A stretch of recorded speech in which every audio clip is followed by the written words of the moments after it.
Boa noite. Bom, é um prazer estar aqui de novo, né? Faz um tempinho que eu vim aqui, mas tem um monte de gente aqui que eu já conheço, que estava aqui da outra vez. Da outra vez eu vim e falei só do Banco do Brasil. Dessa vez a gente fez uma apresentação mais abrangente, a gente vai falar também do Itaú e do Bradesco, tá? Bom, nós somos correspondentes bancários, né? Então, no final tem os nossos contatos. Quem quiser ir lá tomar um café e a gente falar um pouquinho mais, está todo mundo convidado.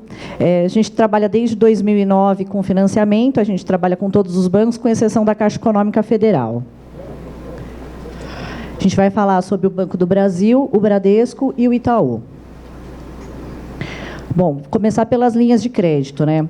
Hoje, o Banco do Brasil ele é bem semelhante à Caixa com relação às linhas que ele atua. Ele atua no Minha Casa Minha Vida, na aquisição FGTS, que na Caixa chama Carta FGTS, no Procotista, no SFH e no CH. O Bradesco ele atua só nas linhas com fundo de poupança, né, que é o SFH e o CH. Eles estão com uma previsão aí para o começo do ano que vem, eles operarem também no Procotista, mas ainda não tem nada certo. E o Itaú ele trabalha hoje só com SFH e o CH. Minha Casa Minha Vida. Vou falar um pouquinho aqui, mas eu acho que vocês conhecem melhor do que eu, né, o produto, que a maioria aqui trabalha com a Caixa, não é isso? Vamos lá. Clientes com renda familiar até 9 mil. Mas, antes da entrada no crédito para esses clientes com renda até 9 mil, é bom consultar, porque a faixa estendida, que vai de 7 mil até 9 mil, ela estava aí com uma previsão de não sabia se ia continuar ou não. Então, é bom dar uma olhada antes de entrar com o processo para confirmar mesmo se vai ter recurso, se essa linha vai estar vigente. Mas, a princípio, a renda seria até 9 mil. O imóvel precisa ser novo, ele precisa estar em área urbana e com infraestrutura. Tem que ter lá pelo menos a previsão de como é que vai ser a parte de saneamento, iluminação, pavimentação, para poder ser aprovado no Minha Casa Minha Vida. Ele, obrigatoriamente, precisa ser construído por pessoa jurídica. Tem uma exceção que vai vigorar até o final desse ano, até dia 31/12, que pode ser construído por pessoa física, desde que o alvará de construção tenha sido concedido até 30/6/2017. Se não estiver dentro dessa data, ele não pode se enquadrar no Minha Casa Minha Vida. Existe aí um subsídio para os clientes com renda até R$ 4.000 e tem aquela redução de 30% no subsídio se a família for unipessoal. Família unipessoal, aquela composta por uma única pessoa, que não tenha dependente nem coproprietário. Se ele tiver um filho menor, ele pode colocar como dependente dele, então aumentaria aí o subsídio. No Banco do Brasil, a gente consegue fazer pela Price ou pela SAC. O LTV é até 90%. Quando ele chega em 90%? Quando o financiamento for feito na SAC. Aí a gente consegue financiar até 90%, desde que a renda comporte. Na Price, só 80%. Tá? É possível incluir despesas de TBI e registro, pode ser até 4%. O que a gente tem que considerar aí é que o banco financia 80% ou 90%. Esses 4% de despesa, eles têm que estar lá inclusos nesses 90% ou 80%. Então, ele financiaria, né, 76 mais 4 ou 86 mais 4. A taxa de juros do programa é a mesma da Caixa, que ela começa em 5,5 e vai até 9,55. Qual que é interessante verificar aí? Se ele for seletivo, se tiver mais de 36 meses de contribuição ao FGTS, ele tem uma redução de 0,5% na taxa de juros. Quais são as características aí do proponente para ele enquadrar no Minha Casa Minha Vida?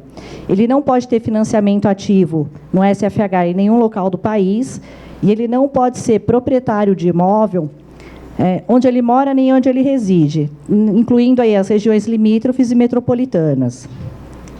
Para ter direito ao subsídio, ele não pode ter figurado em época nenhuma como beneficiário de nenhum programa habitacional e ele também não pode estar adquirindo um imóvel que já tenha recebido subsídio. O outro produto é a aquisição FGTS, ele é bem similar ao Minha Casa Minha Vida. O que difere? É que, nesse caso, só para imóvel usado. Aqui a renda é só até 7 mil mesmo.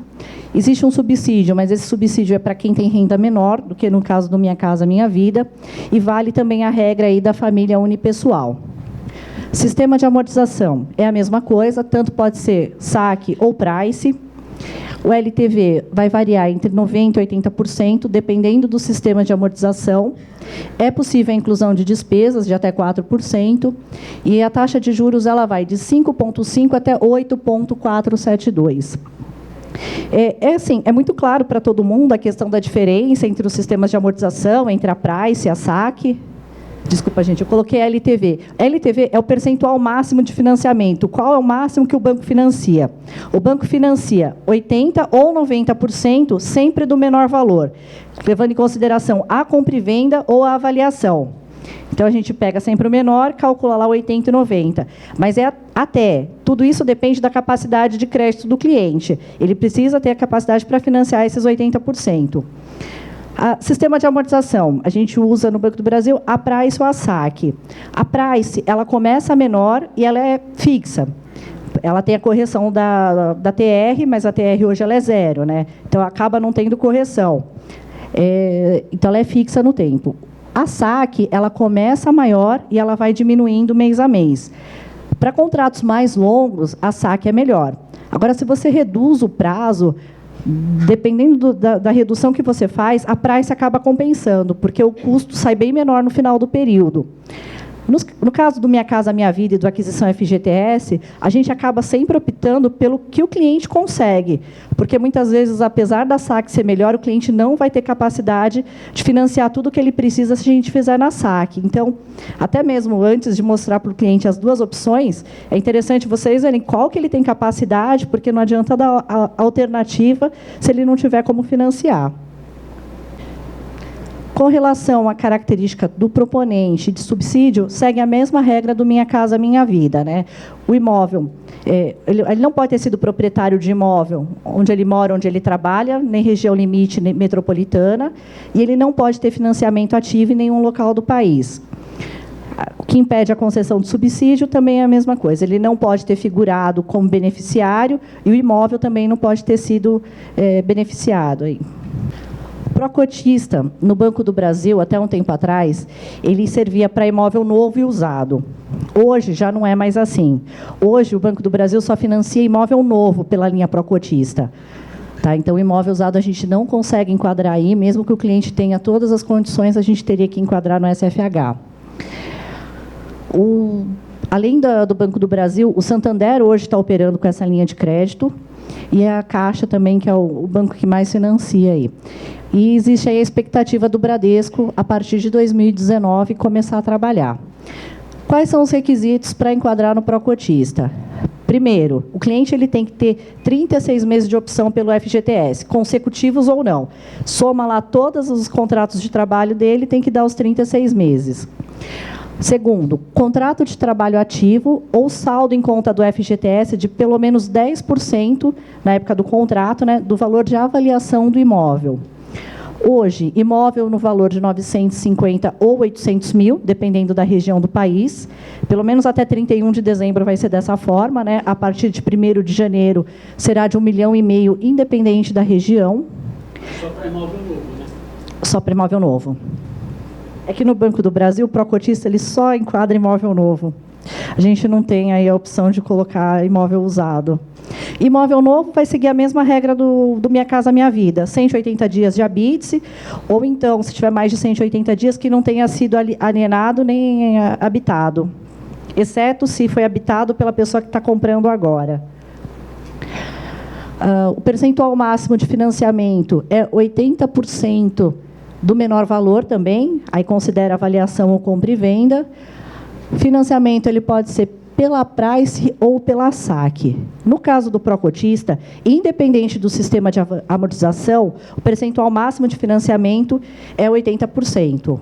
Não é possível inclusão de despesas de nenhum tipo aqui. E aí, assim, para enquadrar no Procotista, o que é preciso? Que ele financie, no mínimo, R$100 mil. Se o financiamento for inferior a 100 mil, o banco também não aceita, tá?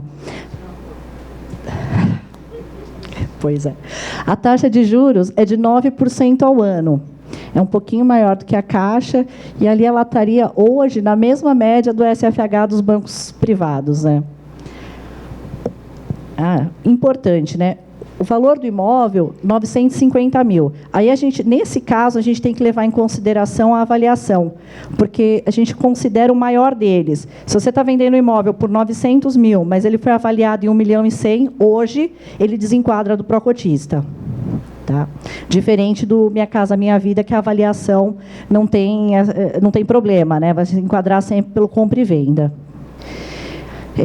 Não é necessário você compor renda. Se você for casal, não é necessário compor renda, né, para enquadrar no pró-cotista. Mas, no entanto, todos os compradores eles têm que se enquadrar na mesma regra, que é não possuir financiamento ativo, não ser proprietário, promitente comprador de imóvel residencial, ou onde ele mora ou onde ele reside.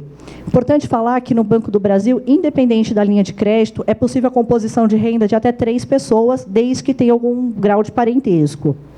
Então, se quiser comprar o pai, a mãe, a filha, é possível. O filho com a esposa, o pai também é possível. 3 podem compor renda, tá? Só ter parentesco aí.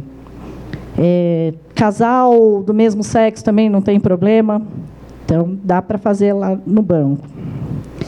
Eu trouxe aqui no SFH um comparativo aí dos 3 bancos para a gente ver como é que está a diferença entre eles. Do Itaú e do Bradesco, eu trouxe assim numa linha geral.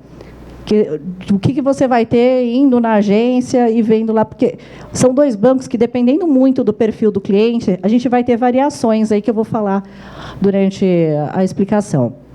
Bom, no SFH, imóvel até 950 mil, lembrando que é só até 31 de dezembro desse ano, esse valor de 950 mil para imóvel novo. O LTV, Banco do Brasil, 80%. No Itaú, 70%, e no Bradesco, 80%, o percentual máximo de financiamento. Só que, interessante, no Itaú e no Bradesco, apesar da gente ter esses números aí de 70% e 80%, se vocês tiverem uma venda que der um pouquinho mais, não falem que não dá, porque isso é negociável. Dependendo do perfil do cliente, o banco aceita aí aumentar um pouquinho esse LTV. Então, assim, nunca diga que não dá. Vamos sempre tentar primeiro, porque a regra geral é essa, mas existe aí a exceção. O prazo máximo. No Banco do Brasil, dá para financiar em até 420 meses. No Itaú e no Bradesco, 360. Esse prazo é fechado, não dá para alterar. No Banco do Brasil, esse prazo de 420 meses não é regra, tá? São alguns clientes que conseguem isso, dependendo do perfil, se ele for funcionário do banco, dependendo do percentual que ele está financiando do imóvel. Então, não é uma regra, mas dá para chegar em 420. Nos 3 bancos é possível incluir as despesas de até 5% do valor do imóvel. O Banco do Brasil e o Bradesco trabalham com a Price e com a SAC, e o Itaú com a SAC. O valor mínimo de financiamento no SFH, no Banco do Brasil, 80 mil, no Itaú, 100 mil, e no Bradesco, que eu acho assim, o mais interessante de todos, ele faz qualquer valor de financiamento, desde que a prestação não seja inferior a R$300. Então, se o valor de financiamento lá está baixo, diminui o prazo também que você consegue financiar para o cliente. Só faz lá a simulação e não deixa a prestação ficar inferior a esses R$300 que o banco consegue financiar. Taxa de juros. No BB, a taxa menor é 8,99%. Se você for ver a taxa do SFH, dependendo do perfil do cliente, ela fica melhor do que do pró-cotista. No Itaú, 8,8% e no Bradesco, 8,85%. Essa taxa que a gente tem é a taxa para um cliente bom, mas também não é a taxa fechada, não.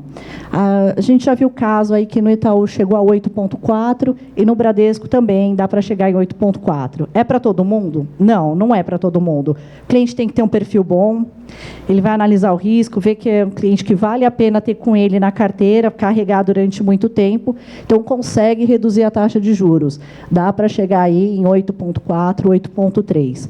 A gente acaba não oferecendo essa taxa para os clientes, porque a gente sabe que é exceção. Então, a gente parte dessa taxa e vai tentando lá com o banco negociar para reduzir um pouco mais. Diferença do Banco do Brasil. Ele tem carência e mês sem pagar. Um contrato de SFH, o banco permite que você faça uma carência de 6 meses. Então, nos 6 primeiros meses depois de assinar o contrato, você não paga a prestação cheia. Mas o que você paga? Pagaria os juros e os seguros. Ficaria aí pouca coisa de diferença, a única coisa que você tira aí do valor da prestação é a amortização, e dilui esse valor aí nas parcelas restantes. Vale a pena? Aí depende de cada caso, né? Se o cliente vai fazer uma reforma na casa e está precisando de um valor maior ali disponível nos primeiros meses, vale. Agora, se não for por isso, não sei até que ponto vale não, porque você vai jogar essa dívida para frente e vai ter que pagar mais caro lá depois. Mês sem pagar. É possível também você escolher um mês no ano para você não pagar a prestação cheia. Mas tem que deixar bem claro para ele que não é que ele não vai pagar a prestação, é que ele não vai pagar a prestação toda. É a mesma coisa, vai pagar os juros, vai pagar o seguro, só não vai pagar a amortização. Geralmente o pessoal, aí, quando faz a opção do mês sem pagar, escolhe para pular o mês de janeiro, que é o mês onde tem lá mais tributos, todos os impostos da vida, então eles resolvem pular janeiro.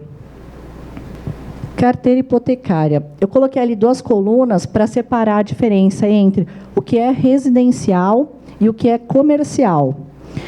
Hoje, o banco que opera com as mesmas condições para o imóvel residencial e comercial é o Banco do Brasil. Tudo que você tiver para o imóvel residencial acima de 950 mil, você vai ter também para o comercial. Então, você consegue financiar 80% em até 420 meses, na Price ou na SAC. A diferença aqui é que o mínimo de financiamento é 20 mil. O que no SFH era 80, que passa a ser 20. A taxa vai ser 9,49 para o imóvel residencial e 10,49 no comercial. Sempre a partir, tá, gente? Porque, dependendo do perfil do cliente, essa taxa pode aumentar. Eu estou partindo aqui da taxa mínima. É possível também ter a carência e o mês sem pagar. O Itaú, para a carteira hipotecária, ele financia 70% no imóvel residencial e 60% no comercial. Mas, assim, eles fazem um estudo também da vacância, né? Qual o prazo que o imóvel fica desocupado naquela região. E, dependendo dessa análise, existe a possibilidade também do banco não chegar a financiar os 60%. O que a gente vê em muitos casos é que o banco está financiando, no máximo, aí, 50% do valor do imóvel. O prazo, 360 meses no residencial, no comercial ele já cai para 240 meses. É possível incluir as despesas, até 5%. Ele vai trabalhar com a SAC. O financiamento mínimo é 100 mil. A taxa ela é 8,8, que é a mesma coisa do SFH. O Itaú foi o primeiro banco que, quando saiu aquela medida do governo, que a partir do ano que vem o valor do imóvel seria de 1,5 milhão, ele resolveu reduzir a taxa da carteira hipotecária e igualar do SFH. Para os imóveis comerciais, a taxa de juros é de 10% ao ano. Como eu disse antes, né, aqui também é negociável. Eles partem dessa taxa, mas se o perfil do cliente for muito bom, é possível reduzir também. O Bradesco, ele financia 80% para imóvel residencial e 70% para imóvel comercial. O prazo no residencial, 360 meses, no comercial, 120. Despesas, 5%, trabalha com a Price e com a SAC. A prestação tem que chegar, no mínimo, a R$300 para dar para financiar. A taxa, ele parte de 9,3 aí no residencial e 13 no comercial. A gente já viu o caso de, no comercial, a taxa chegar a 11. Então, vale a pena sempre ir lá e brigar pelo cliente, porque, dependendo do perfil dele, a gente consegue uma redução boa aí na taxa de juros. Eu trouxe para vocês, tem até uma tabela depois que não está muito atualizada, que eu tirei de um artigo do Valor, que a gente está comparando aí a taxa de juros e o SET entre os bancos, né? Os juros, como a gente sabe, é o custo do crédito, é a remuneração daquele dinheiro no tempo. O custo efetivo, ele vai considerar, aí, além da taxa de juros, todos os encargos, os seguros, a taxa de administração que os bancos cobram, tarifa, então, tudo está incluso no custo efetivo. Então, sempre bom mostrar para o cliente quanto é esse custo efetivo, porque nem sempre a menor taxa de juros reflete num custo efetivo menor. Vocês têm ideia de qual que é o banco que melhor dá custo menor?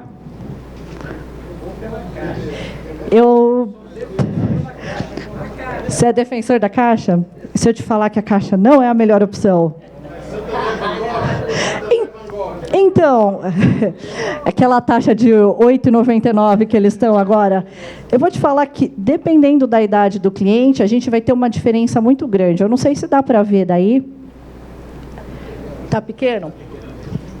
Tá. Eu vou chegar aqui mais perto. A gente fez esse levantamento há algum tempo, uns 2 meses, 3 meses atrás, e está o link lá, ele está no valor econômico. A gente calculou em 5 bancos diferentes quanto seria o custo total do financiamento de 500 mil em 204 meses para clientes na faixa dos 30, dos 40 e dos 60 anos, né? E o que a gente constatou é que assim vai depender muito da faixa etária do cliente para a gente saber qual é a melhor opção. Adianto, para os clientes mais velhos, a melhor opção é o Banco do Brasil. O custo do seguro do Banco do Brasil é menor, às vezes 3 vezes menor do que do outro banco. 60. A gente fez 30, 40 e 60. Para um perfil de 30 anos, o financiamento de 500 mil, a taxa que ainda não estava atualizada, o Santander estava operando ainda com 8,99, tá? Vamos lá. No menor banco, até para mim tá pequeno daqui, era o Itaú com 8,8. O que a gente o custo efetivo era menor também, a somatória de todas as prestações aí, considerando nenhuma amortização no período, ele ficaria o menor valor pago no final. O que a gente fez aí também, depois eu até mando aqui para distribuir, se a gente pegasse esse mesmo financiamento aí feito na SAC nos demais bancos, reduz o prazo para igualar o valor da primeira parcela, quanto ficaria na Price? O que a gente percebe é que um financiamento que ficaria 892 mil na SAC, na Price, no final do período, a pessoa pagaria 778 mil. Isso a gente está falando para um cliente de 31 anos. Porque a gente reduz o prazo, aí paga menos juros, né, porque diminui o prazo, paga menos taxa de administração.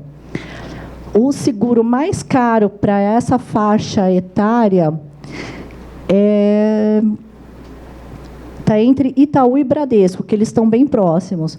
O que a gente percebe também, analisando aí toda a planilha de evolução do financiamento, é que o Itaú, muitas vezes, ele começa com um seguro menor. Então, se você vai lá e compara só a primeira parcela, você acha que o Itaú vale a pena. Só que o Itaú, ele é o banco que mais atualiza o seguro durante o contrato. Então, enquanto vai fazendo aniversário, ele é o que mais vai mudando a faixa de seguro. E aí, no final das contas, ele acaba ficando mais caro do que os outros bancos, mesmo começando lá com uma parcela menor. O banco que tem o seguro mais barato,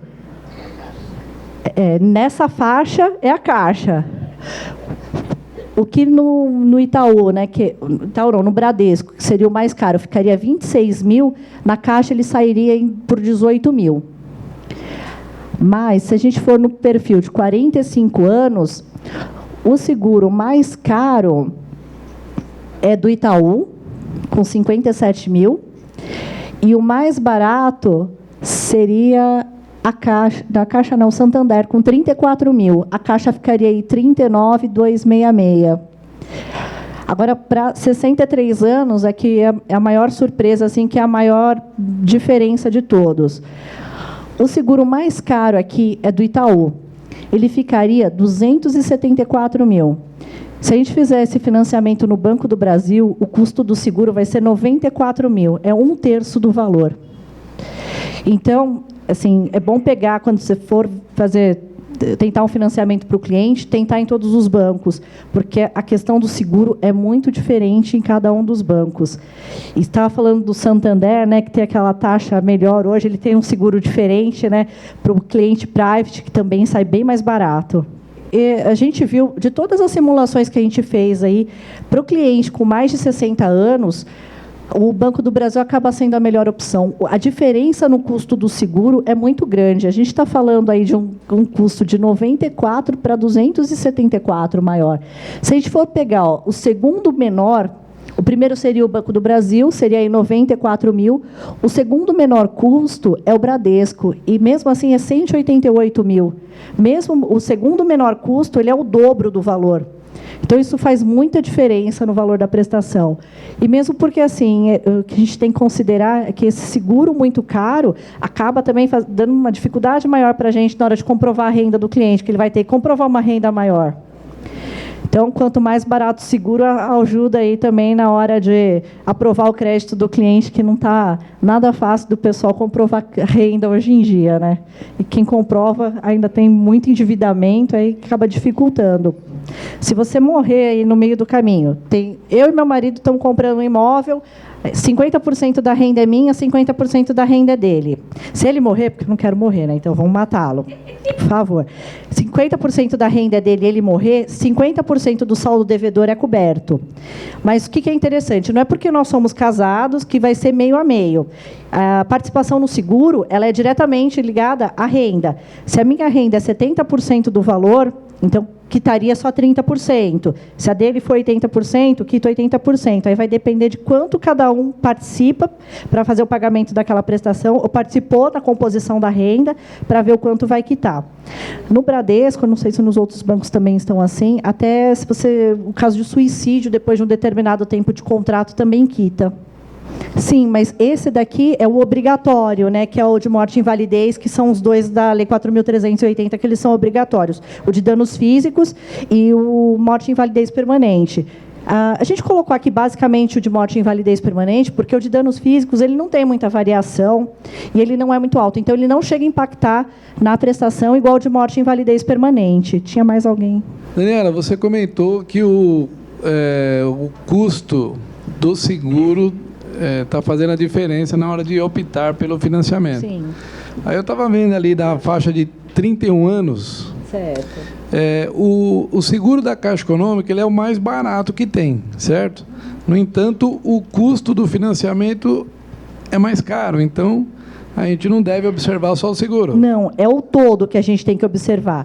Quando a gente fez esse estudo, a taxa da Caixa ela era 9,74. Foi antes da redução que foi anunciada recentemente. Se você for ver, ela é a única que está em 9%. Todos os demais bancos já estavam trabalhando com uma taxa de 8,99, 8,88, mais 8 alguma coisa. A taxa na Caixa ela estava quase 1 ponto percentual superior à dos demais bancos. Por isso, mesmo o custo do seguro sendo inferior, o custo é maior, porque a taxa era maior de todos. Era a única a taxa que estava discrepante aí em relação às demais, que era a única taxa que estava mais alta. Certo. Então a gente deve observar os dois, né? A taxa e o seguro. É isso? Isso, deve observar o custo efetivo total, que compõe tudo, né? Mas a gente optando o seguro pelo custo total, é a melhor forma de avaliar, uma vez que o financiamento ele é de longo prazo? Eu costumo fazer o seguinte, eu olho o custo efetivo total, mas sempre eu pego a planilha toda com os 360, 180, a quantidade de meses que ele for fazer o financiamento e faço a soma de quanto ficaria se ele não fizesse nenhuma amortização. Porque eu acho que é o jeito mais fácil da gente verificar se vale a pena ou não. Ah, tá. Tá certo, então. Obrigado. Bom, não estava lá para falar sobre isso, mas a gente veio falando bastante de portabilidade aqui nos últimos dias, então eu trouxe para vocês alguns casos que a gente fez lá para saber quando vale a pena. Portabilidade é a transferência da dívida de um banco para o outro. Ela é diferente de uma renegociação, né? Porque na portabilidade você não pode nem aumentar o valor do financiamento, nem aumentar o prazo. Então, eu não posso mudar de banco, colocar lá uns 10 mil a mais, pegar esse dinheiro para mim. Isso não é permitido. Eu tenho que levar para outro banco no mesmo prazo e no mesmo valor que eu tenho hoje na minha instituição original. Ela existe desde 2006, mas ela nunca foi largamente utilizada. A gente vem falando muito sobre isso agora, porque a gente acha que agora é o momento de se fazer isso. A gente está vendo lá que, desde 2014, essa é a menor taxa de juros que a gente tem. No ano de 2016, a taxa média de financiamento estava em torno de 10,3%. Mas média pegando todos os bancos, e nessa taxa que é informada para o Banco Central, existe uma distorção, porque a Caixa e o Banco do Brasil, eles informam a taxa média de todos os financiamentos. E isso leva aí também o Minha Casa Minha Vida, o que acaba puxando a taxa desses dois bancos para baixo, quando a gente olha os números lá no Banco Central. Se a gente pegar por banco, Itaú e Bradesco, em 2016 e 2017, a taxa média de juros era de 11%.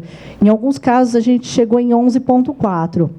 Agora, a gente está trabalhando com uma taxa aí de 8,99%. Então, vale muito a pena para o cliente você fazer essa conta e ver se não vale a pena ele trocar de banco agora para ter uma condição melhor. Essa daqui foi uma simulação que a gente fez para um cliente nosso. Eu mando para cá também depois, que essa daí saiu numa matéria e tem todos os cálculos certinhos. Nesse caso, o cliente nem fez a portabilidade. Porque o que é interessante? Antes de fazer a portabilidade, tentar negociar no banco que você já tem o financiamento. Porque se você for um bom cliente, eles não vão querer te perder. Então, eles vão fazer o possível para te segurar lá no banco. Nesse caso, o financiamento foi assinado em 2016, ele tinha uma taxa de 10,3%. O banco era o Itaú. Ele ligou no banco, no 4004, que o Banco do Itaú funciona muito bem essa parte de tecnologia. Ele ligou lá e conversou e falou que tinha uma condição melhor em outro banco, se eles podiam fazer alguma coisa. Sabe igual a gente faz com a operadora de telefone, de internet, que a gente liga lá e fala que vai cancelar? Foi mais ou menos a mesma coisa. Que eu acredito até que essa seja uma tendência, viu, da gente ficar mais chato com o financiamento, ligar mais e fazer igual a gente faz com as empresas de telefonia.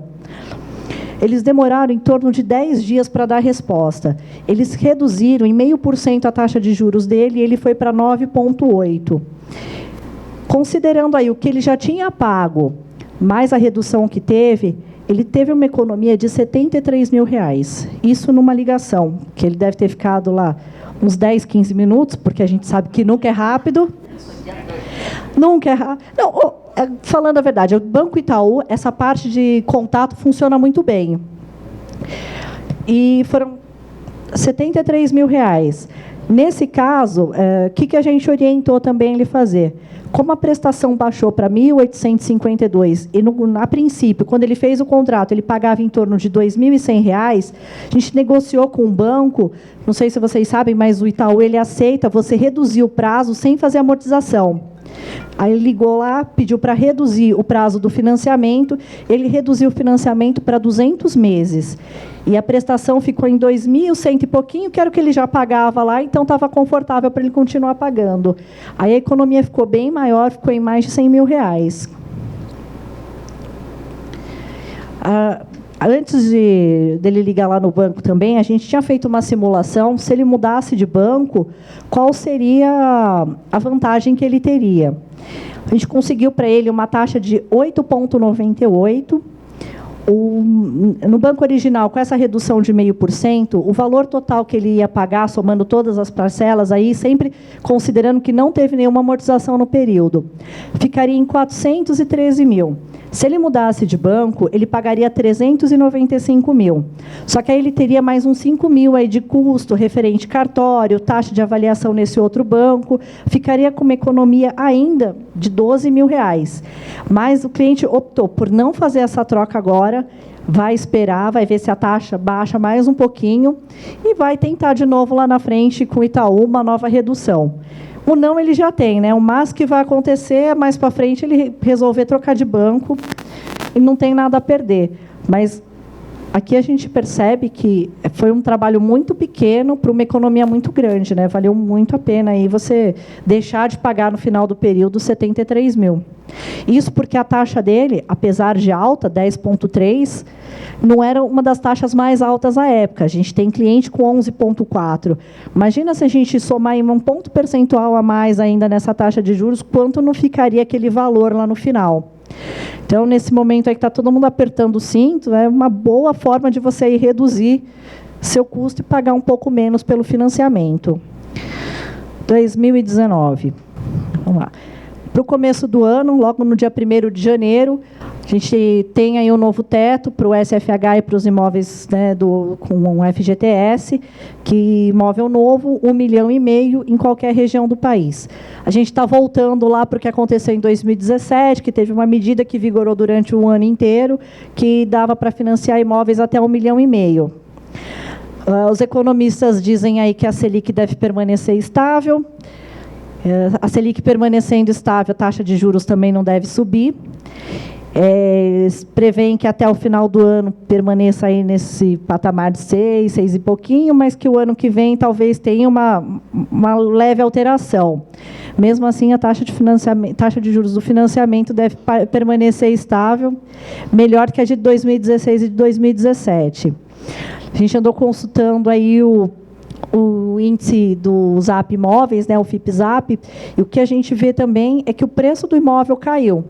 De dezembro de 2017 até agosto de 2018, que é o último índice que eles divulgaram, teve uma queda de 0,29. Então, o que a gente percebe? Que pelo menos 2 dos 3 fatores que a gente precisa para melhorar a venda, a gente tem, que é preço reduzindo e taxa de juros baixa. Agora está faltando o outro aí que é emprego, né, gente, para poder financiar. Esse, infelizmente, a gente não consegue fazer nada, mas os dois aí, a gente tem. O que a gente vê também é que tem muita construtora com imóvel em estoque. Então, isso também reduz o preço.